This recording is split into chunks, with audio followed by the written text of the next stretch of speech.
Olá, eu sou Ivan Lima e é um prazer ter você aqui. Hoje eu quero falar sobre os problemas da cidade grande e por que muita gente tem escolhido morar em lugares menores. Pesquisas do mercado imobiliário indicam que a procura por imóveis em grandes centros urbanos está diminuindo, enquanto os lugares mais afastados têm sido a opção das pessoas que têm poder de escolha. Durante a pandemia de Covid-19, houve um aumento desse movimento de fuga da agitação metropolitana por parte da classe média. Ao mesmo tempo, muitas pessoas são forçadas a sair das cidades e a procurar lugares onde o custo de vida pode ser menor. Mas a migração dos grandes centros para os menores não é um fato novo. Em 2010, muito antes da pandemia, uma pesquisa realizada pelo Sistema Estadual de Análise de Dados revelou dados sobre o êxodo migratório registrado na região metropolitana de São Paulo, na primeira década do século XX. Por um lado, a pesquisa indicou um crescimento demográfico de 0,98%, ocasionado pelo crescimento vegetativo da população, ou seja, pela diferença entre o número de nascimentos e de mortes. Apesar disso, houve um saldo migratório negativo para a região de aproximadamente menos 30,3 mil pessoas por ano. São diversas as razões que repelem a população da Grande São Paulo e de outros centros urbanos. Em 2017, dados do governo estadual indicaram que 883 pessoas não chegaram aos seus destinos e morreram no caminho. Além dos problemas com o trânsito e com a violência, outras questões contribuem para a diminuição da qualidade de vida. Segundo um relatório divulgado em 2018 pela Organização Pan-Americana de Saúde, aproximadamente 51 mil mortes por ano acontecem no Brasil por causa da poluição do ar. O aumento da temperatura global, causado pelas mudanças climáticas, também piora o bem-estar nas cidades. De acordo com especialistas, o asfalto e o concreto absorvem a radiação solar e devolvem o calor para a superfície. Por isso, a temperatura pode apresentar variação de 10 graus Celsius nas regiões centrais, onde se concentram as grandes edificações, em relação às áreas mais afastadas e periféricas. Em busca de mais segurança, de melhores condições na qualidade do ar ou na mobilidade urbana, parcelas das classes sociais médias e mais altas buscam refúgio em casas de campo ou em residências em condomínios localizados em setores mais afastados do centro urbano. O nível de desemprego, que se mostrou crescente desde 2014, atingiu níveis críticos em 2017 e, principalmente, durante a pandemia de Covid-19. Esse problema passou a atingir as classes médias e, por isso, muitas pessoas optaram por deixar as grandes metrópoles, onde o custo de vida é mais alto. A emergência sanitária também exigiu medidas de distanciamento social, como o teletrabalho. Por isso, parcelas das classes médias que eram atraídas para capitais, como São Paulo, por causa de melhores oportunidades de emprego, passaram a preferir morar em outros locais. Só que esse tipo de refúgio ou de opção de mobilidade de uma cidade para outra não foi uma opção para a maioria da população. Muitos pesquisadores sociais avaliaram, ao longo da pandemia, que para grande parte dos trabalhadores e das classes mais pobres, o isolamento social como medida de proteção não foi uma opção. O professor da Universidade Federal de Goiás, Tadeu Arraes, que é coordenador do Observatório do Estado Social Brasileiro, avaliou em um dos seus artigos que nas regiões interioranas ou suburbanas, as desigualdades sociais tendem a ser mais acentuadas e visíveis. Para o pesquisador, chamar a migração das classes médias e altas de êxodo urbano esconde questões sociais mais profundas.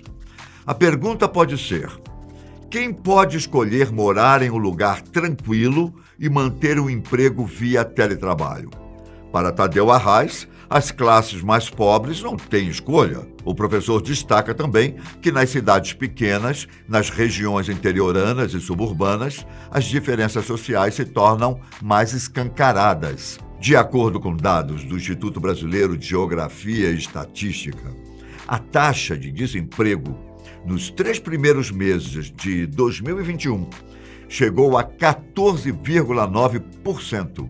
Apesar dessa taxa ter diminuído no último trimestre de 2021, chegando a 11,1%, ela estagnou e não apresentou melhoras nos 3 primeiros meses de 2022.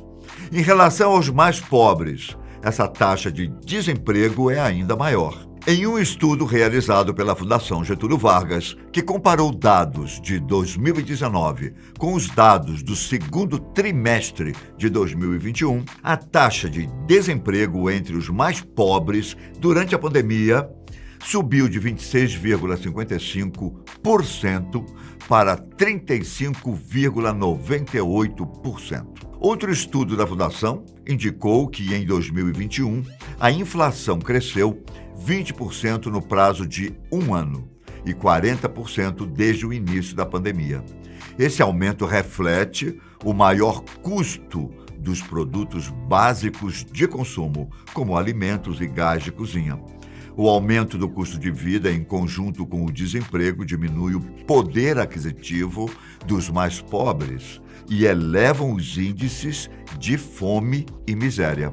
Apesar de ser um dos maiores polos de produção de riqueza do país, São Paulo também apresenta índices preocupantes de pobreza e de concentração de renda. De acordo com uma pesquisa feita em 2018 pela LCA Consultores, a partir de dados do IBGE, na região metropolitana de São Paulo, aproximadamente 700 mil pessoas se encontravam em situações de extrema pobreza, número 35% maior em relação ao ano de 2016. A mesma pesquisa indicou que, na média nacional, a pobreza extrema tinha crescido 11,2% em 2018 em relação a 2017, o que significa que 1,5 milhão de pessoas entraram nesse índice em um ano, antes mesmo da pandemia de Covid-19. A pesquisa adotou como referência os índices do Banco Mundial para definir o que é pobreza extrema.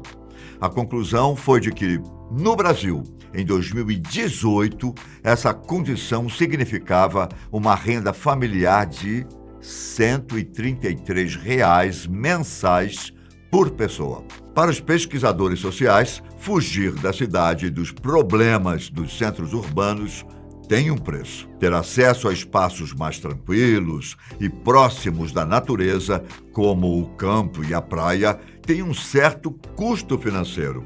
Por isso, mudar o estilo de vida só é possível para quem tem boas condições econômicas, de renda e de trabalho. Mas o consumo do espaço tem um preço e não é nada barato, hein? Parte desse sonho de fuga dos centros urbanos é alimentado também pelo mercado imobiliário, que não vende apenas espaços fechados e distantes da aglomeração urbana, mas também promove a promessa de um novo estilo de vida.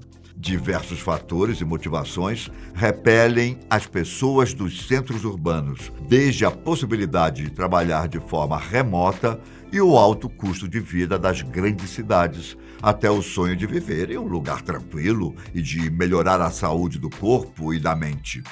Esse movimento de busca por cidades menores se relaciona também com uma nova concepção sobre o cotidiano. A cidade grande, com a sua alta densidade demográfica, com seu trânsito estressante e com a velocidade exigida no cumprimento de tarefas, constrói um ambiente hostil. A vida urbana também produz o desgaste nas relações pessoais e afetivas. Antes mesmo da pandemia, nos últimos anos, temos observado o crescimento do número de pessoas com doenças psicológicas. Uma pesquisa realizada em 2009 pelo Instituto de Psiquiatria do Hospital das Clínicas de São Paulo sobre a relação entre dores crônicas e a saúde mental revelou que entre os 11 milhões de adultos residentes na região metropolitana da capital paulista, mais de 2 milhões tiveram depressão ou ansiedade. A ansiedade e a melancolia geradas pela vida na capital, repleta de poluição, violência e de solidão, fazem as pessoas repensarem seus objetivos de vida e o que elas esperam de uma cidade. Todo esse cenário impulsiona a busca por uma conexão com lembranças do passado e uma vida mais simples. Exemplo disso são pessoas que cresceram em cidades pequenas, mas que foram para a capital por causa dos estudos ou do trabalho e que procuram reviver memórias de infância retornando às suas cidades, pelas quais têm um certo vínculo afetivo. Porém, o ideal de ter uma segunda casa ou uma casa no campo tem se revelado como mais um sonho de consumo que só é possível para os grupos mais abastados, que podem reproduzir na cidade pequena as mesmas possibilidades de consumo que teriam em uma capital, por exemplo. Será que todo mundo pode realizar esse sonho? O que você acha? O fato é que a migração das classes médias e altas para o interior é mais um dos fenômenos que evidenciam a profunda desigualdade social. Para o professor Tadeu Arraes, esse refúgio é uma forma de desistir dos problemas da cidade e de evitar o debate político e social. E você? O que você acha? Espero que tenha gostado do nosso tema de hoje. Até mais, fiquem com Deus. Tchau!